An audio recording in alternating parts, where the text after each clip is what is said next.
Ada seorang teman saya, suatu waktu kami sedang berjalan naik motor berdua gitu ya, boncengan di Jogja, dan ketika mau melewati satu jalan, teman saya ini menolak dan dia memilih untuk kita muter aja lah, jangan lewat jalan itu, katanya. Awalnya saya ya pikir mungkin dia tahu ada kemacetan atau mungkin dia tahu ada sesuatu yang terjadi di situ. Sampai saya baru sadar bahwa setiap saya bersama dengan dia, ya, kemudian mau melewati satu jalan itu secara khusus, secara spesifik, dia tuh nggak pernah mau. Dia selalu menghindari melewati jalan itu. Misalnya kalau di sini kita nggak mau lewat pasar Bumi Ayu gitu ya, jadi setiap kali kita mau lewat itu kita muter ke belakang gitu.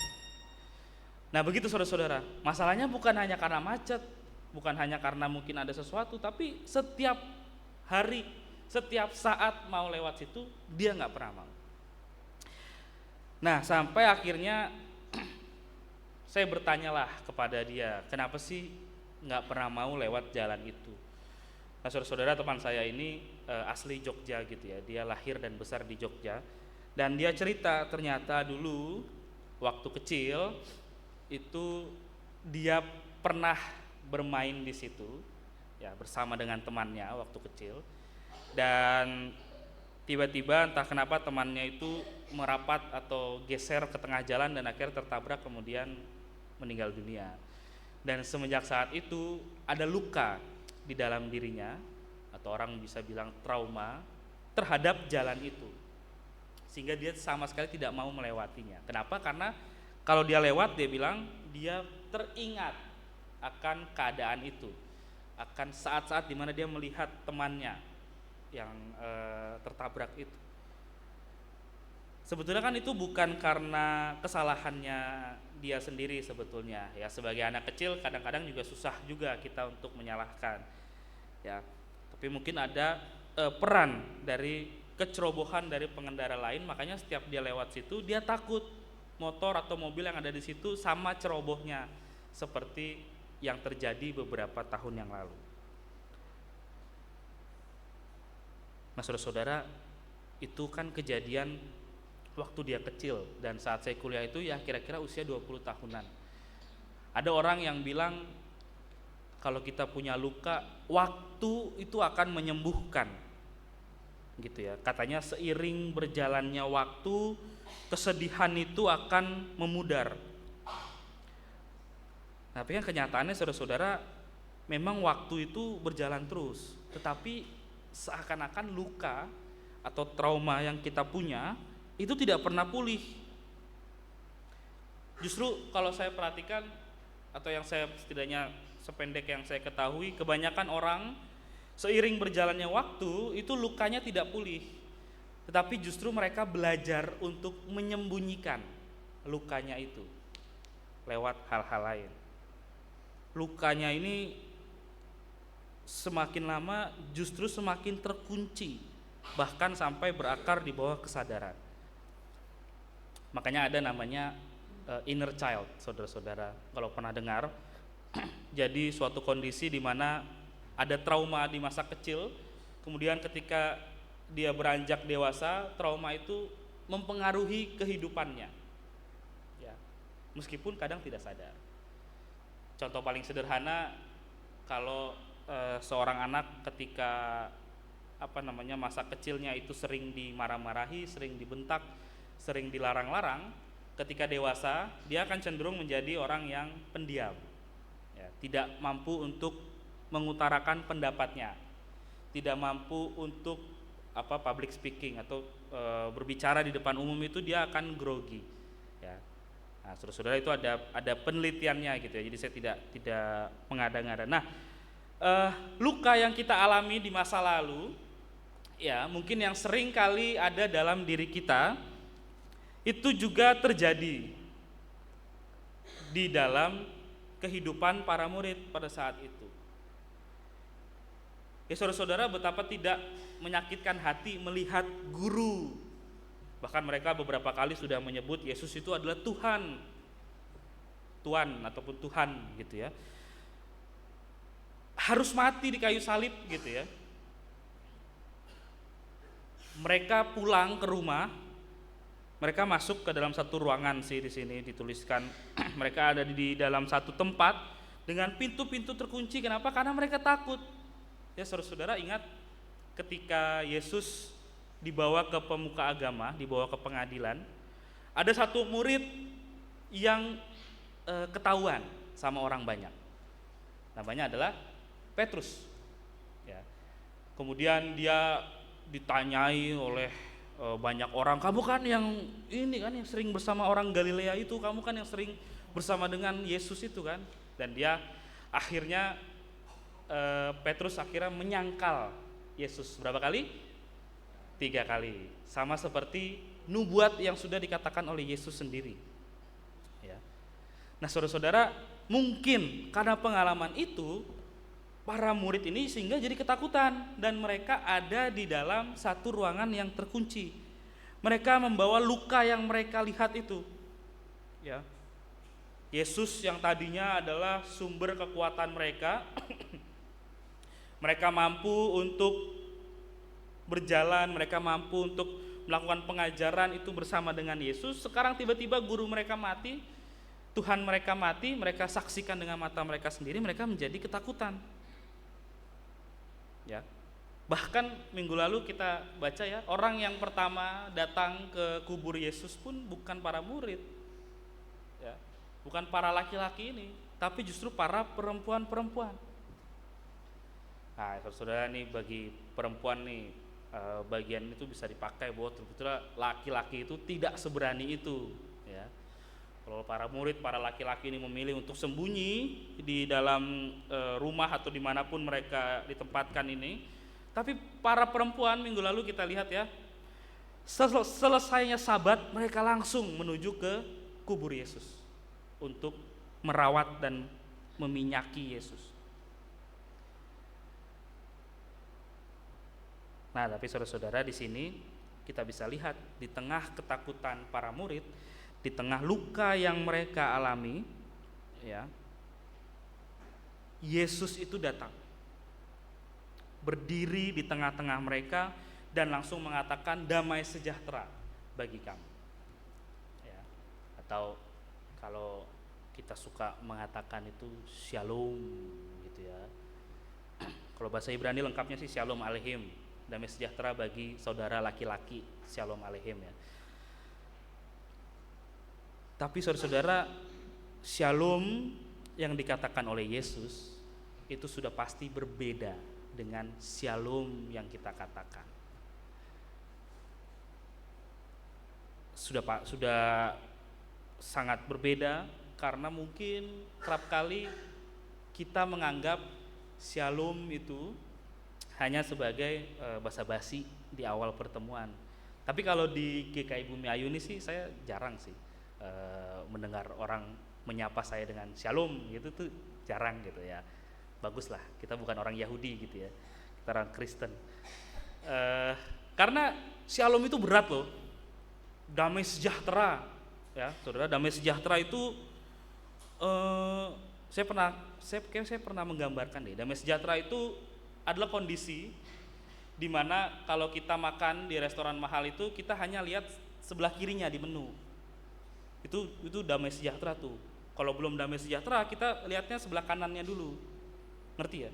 Sebelah kiri kan nama menunya, sebelah kanan harganya gitu. Kalau kita sudah damai sejahtera, itu kita nggak peduli sama yang kanan, nggak peduli sama harganya. Kita mau makan apa kita bisa pilih, bebas. Kita tahu bahwa kita sanggup, kita mampu. Nah, itu damai sejahtera tuh. Nah, shalom itu jadi berat karena pertama-tama di sini dikatakan oleh Yesus, dan juga itu sebetulnya bagaimana perasaan kita kepada orang lain. Shalom ya. Kalau saudara-saudara dalam hati masih membawa luka, masih membawa trauma, wah ini orang setiap hari kritik aja ya, aku ngapain salah, aku begini salah ya. Tapi ketika kita ketemu kita ngomong shalom, apakah shalomnya itu betul-betul nyata gitu kan. Ya saudara-saudara, tapi kalau di sini kita lihat Yesus mengatakan shalom itu untuk meredakan ketakutan para murid. Ya, Yesus itu tahu bahwa para muridnya ini ada di tengah ketakutan, ya, maka dia mengatakan shalom, dan dia menunjukkan bekas-bekas lukanya, mungkin kalau asumsi saya sebagai pembuktian bahwa akulah Yesus, gitu ya. Meskipun saya yakin pasti para murid mengenalinya karena mereka kurang lebih 3 tahun bersama berpelayanan. Nah, tapi saudara-saudara, kita bisa melihat ketika Yesus menunjukkan luka, ya, yang dia miliki, sebenarnya mau mengatakan bahwa inilah bukti kasih dan karyaku di dunia. Ya, luka ini bukan hanya sekadar kelemahan atau yang menyebabkan Yesus mati, tetapi luka ini yang bisa melahirkan damai, memulihkan keputusasaan, dan akhirnya menumbuhkan pengharapan. Dari manusia yang tadinya rapuh, Yesus Kristus ya, dia kan 100% manusia, 100% Allah. Dari manusia yang tadinya rapuh, tetapi bisa menjadi alat Tuhan untuk mengubah dunia. Yesus Kristus itu menjadi representasi Allah untuk menyelamatkan, untuk dunia ini bisa berubah. Nah, kemudian kita tahu ceritanya ya, ada satu orang yang tidak bersama-sama dengan mereka pada saat itu, ya, Thomas. Entah kemana dia perginya, tidak ada yang menuliskan. Tapi ketika dia sampai atau dia datang lagi gitu ya, Thomas itu tidak percaya bahwa Yesus itu bangkit karena dia belum melihat dengan mata kepalanya sendiri. Nah, akhirnya para murid ini, ya, mereka menjadi fasilitator supaya Thomas bisa bertemu dengan Yesus. Jadi ditunjukkan hal yang sama, ada luka-luka, ada Thomas disuruh untuk mencucukkan jarinya, bahasa jadulnya ya, atau memasukkan jarinya. Dan keraguan Thomas akhirnya terbayarkan dengan sebuah pengakuan, ya Tuhanku dan Allahku. Petrus dan teman-temannya pada saat itu mampu untuk menjadi fasilitator yang mengubahkan keraguan Thomas. Sampai akhirnya saudara-saudara, Thomas itu menjadi salah satu penginjil yang hebat. Ya, di kisah di tradisi lain, maksudnya di teks-teks yang lain yang tidak ada di Alkitab, diceritakan bahwa Thomas itu mampu menginjili sampai ke India. Ya, jadi Thomas ini arahnya ke timur. Itu kalau sekali naik kapal lagi, mungkin sampai ke Indonesia tuh saudara-saudara. Nah, kan dulu di Sumatera itu kan banyak orang India ya, di Aceh, di Sumatera Utara itu kan banyak orang India. Mungkin kalau dia tidak mengalami kesulitan di India, sekali naik kapal lagi mungkin dia akan sampai di Indonesia tuh. Nah, berbeda dengan Paulus, Petrus yang akhirnya memilih pelayanan ke sebelah barat. Nah, menurut saya itu ada semacam diskusi di antara para murid bahwa mereka akan melayani kemana-kemana gitu ya. Petrus yang akhirnya juga melayani Tuhan, saudara-saudara, mengalami perubahan dalam kehidupannya. Kita baca tadi di Kisah Para Rasul dan juga di surat Petrus, ya, orang yang tadinya menyangkal Yesus 3 kali, orang yang tadinya memilih untuk kabur dalam penderitaan Yesus, mampu berubah nih menjadi orang. Saudara-saudara, kalau baca khotbahnya Petrus itu luar biasa. Ya, dia itu mampu untuk berkata-kata dengan sangat-sangat keras. Ya, dia di Kisah Para Rasul inilah kita bisa lihat dia 22. Hai orang-orang Israel, dengarkanlah perkataan ini. Ya, kau yang telah menyalibkan Yesus. Ya saudara, orang seyakin Petrus, orang yang mampu untuk berkhotbah seperti ini, tidak mungkin karena kuat kuasanya sendiri, ya, tapi sudah pasti karena ada yang mengubahkan. Ya, beruntungnya Petrus berbeda dengan Yudas. Saudara tahu ya, Yudas yang mengkhianati Yesus, menjual Yesus dengan sejumlah uang, sejumlah koin perak atau apa gitu ya, uang pokoknya. Yudas dan Petrus sebetulnya ketika dalam kisah sengsara Yesus itu sama-sama mengkhianati Yesus. Ya, Yudas yang menyerahkan, Petrus menolak mengakui bahwa dia muridnya. Tetapi bedanya Yudas, mungkin kalau di film-film sih ada videonya, ada filmnya bahwa Yudas balik ke pemuka agama terus dibalikin duitnya gitu ya. Ada juga cerita yang mengatakan bahwa uang yang dipunya itu dipakai untuk beli tali untuk dia gantung diri. Nah, tapi either way apapun ceritanya, Yudas itu memilih untuk mengakhiri hidupnya. Dia tahu dia bersalah, dia tahu dia mengkhianati gurunya, tetapi dia tidak mengalami perubahan. Dia malah memilih untuk mengakhiri hidupnya. Ya. Karena kalau kita baca di malam terakhir sebelum Yesus disalibkan, Yesus menceritakan terkait dengan nasib orang yang akan mengkhianatinya. Ya. Nah, itu PR, nanti saudara-saudara silakan baca apa tuh nasibnya Yudas. Berbeda dengan Petrus. Petrus mengkhianati Yesus juga dengan menyangkal dia 3 kali. Tetapi apa? Ketika dia melihat Yesus disalib, ketika melihat bahwa Yesus kemudian mati, dia memilih untuk berubah. Dia tetap menanti bersama dengan para murid. Dia tetap ada bersama dengan para murid Yesus. Padahal Petrus itu Yerusalem pada saat itu bukan kota yang besar. Ya, ketika Petrus menyangkal Yesus 3 kali, pasti ada murid yang juga melihat atau mendengar. Tapi dia tidak malu.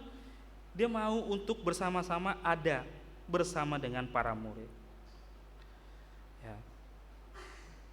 Nah, saudara-saudara, Petrus dan juga para murid yang lain itu adalah saksi kebangkitan Kristus secara nyata. Mereka dapat melakukannya bukan karena luka, tetapi karena mereka itu disentuh secara langsung oleh Kristus. Mereka itu orang-orang yang terluka, ya, memiliki pengalaman traumatis, dan akhirnya Tuhan yang datang sendiri ke hadapan mereka.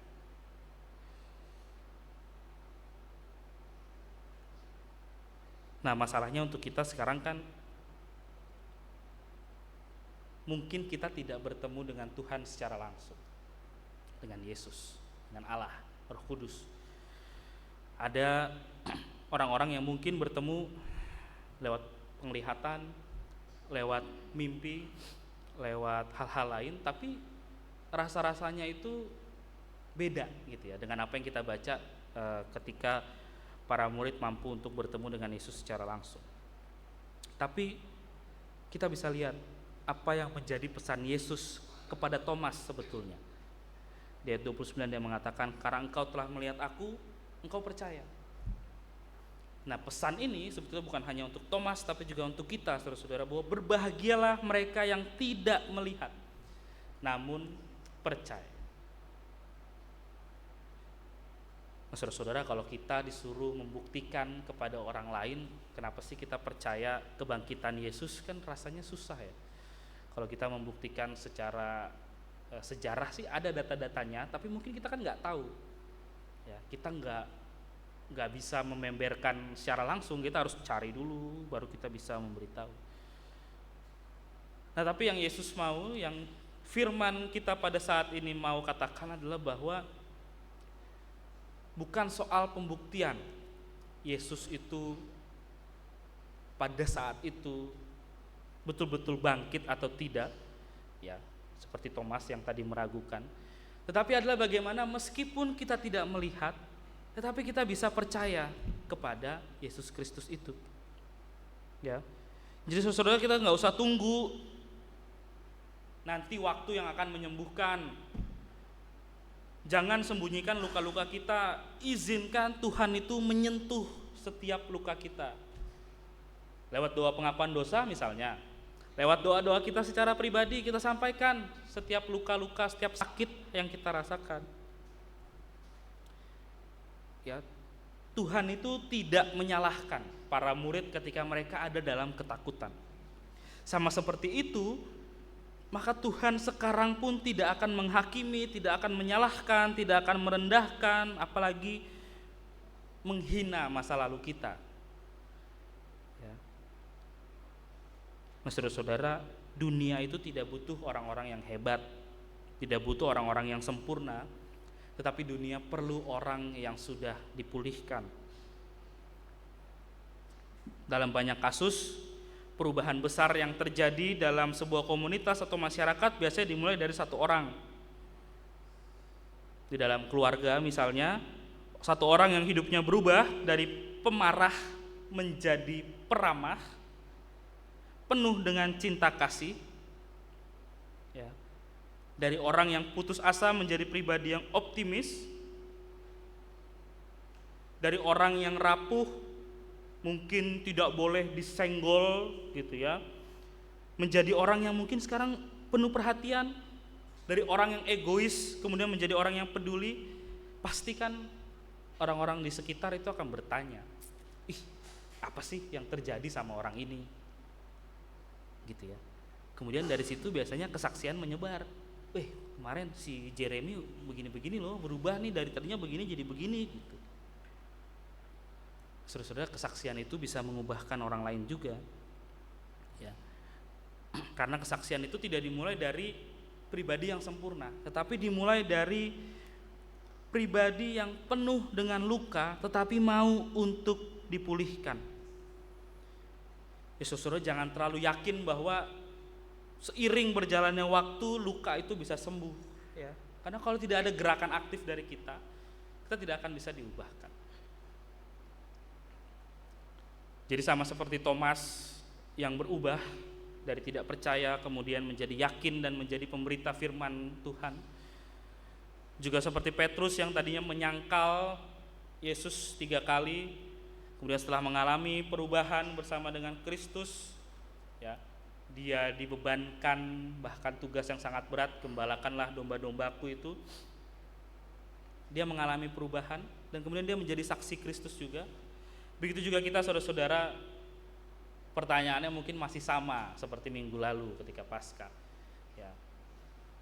Jangan sampai peristiwa Paskah itu berhenti hanya di euforia, senang-senang saja gitu ya.